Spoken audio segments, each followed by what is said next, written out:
புத்தகத்தை எழுதினவர் பேர் வந்து நாகலிங்கம். அவருடைய புனை பேர் தான் வந்து கந்தர்வன். நான் சொல்ல போற கதையோட தலைப்பு வந்து துண்டு.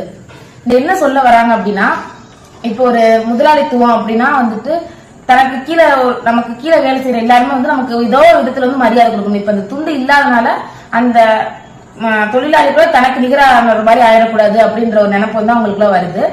இப்ப துண்டு இறங்கி கட்டும் போது நமக்கு ஒரு முதலாளித்துவம் அப்படிங்கிற ஒரு இது வருது அப்படின்றத மையப்படுத்தி தான் அந்த கதையை சொல்லியிருப்பாரு. இவரோட எழுத்து நட வந்து எப்படி இருக்குன்னா ரொம்ப எளிமையா இருக்கிறதுனால எல்லாருமே படிச்ச உடனே புரியுற மாதிரி தான் வந்து இவரோட எழுத்துகள் இருக்கும். இப்ப இந்த நூல்ல வந்து என்னன்னா அந்த குறுநாவோட சேர்த்து கிட்டத்தட்ட 62 நூல்கள் உள்ளடக்கிதான் வந்து இந்த கந்தர்வன் கதைகள் இருக்கு.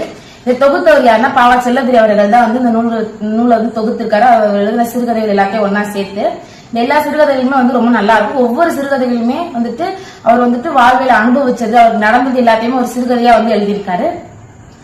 நான் வந்து இதுவரைக்கும் படிச்ச புத்தகத்துல வந்து நிறைய கதைகள் படிச்சிருந்தாலும் எனக்கு ரொம்ப பிடிச்ச கதைகள்னா அந்த கந்தர்வன் கதைகள்.